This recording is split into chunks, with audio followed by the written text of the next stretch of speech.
And if this continues, in 10 or 15 years, you won't be watching the U.S. stock market, you'll be watching the Chinese markets. And they will be determining whether our companies survive. It'll be us. It'll be us on the outside looking in.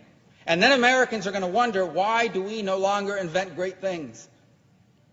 Why do we now have to do whatever China wants in the world in order to get the medicines we need to cure my mom or my dad's Alzheimer's?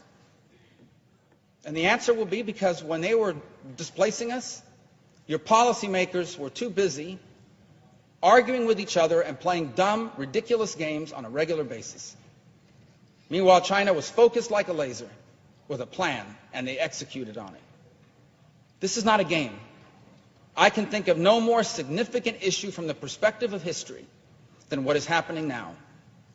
And do not misunderstand me. I do not come here to say that I want to be unnecessarily aggressive with China or that I want there to be a confrontation. China is going to be a rich and a powerful country. And we have no problem with that. We can't have any problem with that. But there has to be a balance. It cannot be a China that is rich and powerful and an America that is weak and not prosperous. Because those imbalances are what create wars. Those imbalances are what create misery. Those imbalances are what destabilize the planet. That can't be.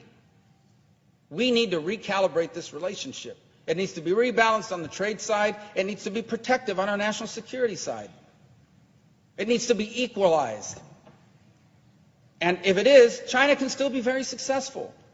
They're going to invent things. They're going to create jobs. They're going to become more prosperous. And that is fine. We've been doing that for 100 years. Every person in this gallery, sitting in the gallery, every person here in the well of the Senate on the floor, everyone you know has products on them, a phone, a belt, made in another country. The issue is not that other countries make things and we don't. It's not about us dominating everything. It's about balance. And this is not balanced. This is headed to a dramatic imbalance, and the imbalance used to be they made cheap things and sent it back to us so we had lower prices. That's what's happened for the last 30 years.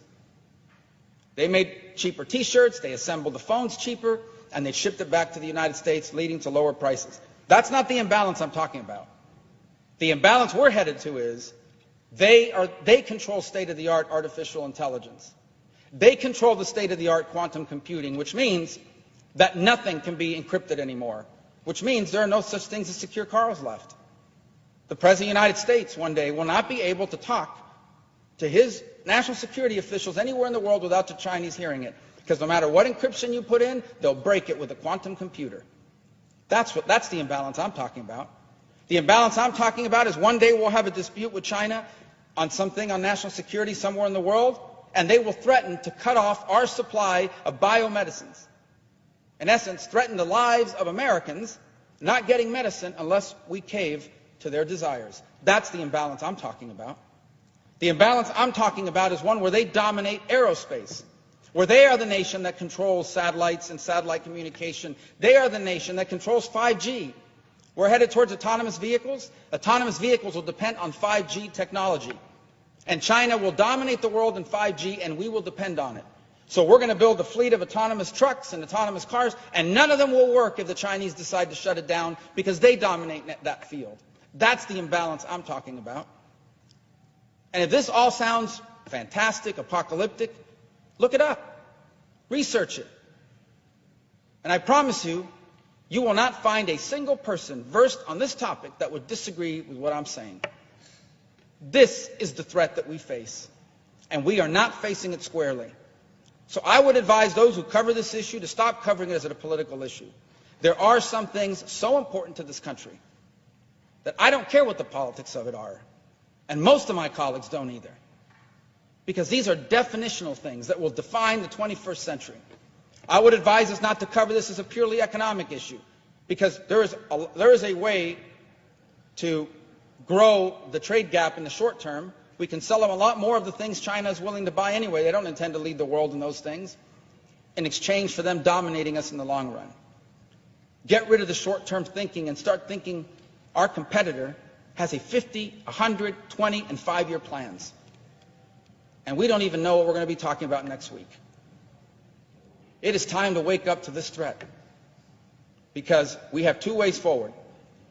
There can be a balanced relationship between two great powers, leading to a world that is stable and secure and prosperity, or we can have an imbalanced world in which a rising power in China does so at the direct expense of a falling status quo power in the United States, and that instability will lead to conflict and a way of life for Americans that we will find unacceptable. And then it will be too late.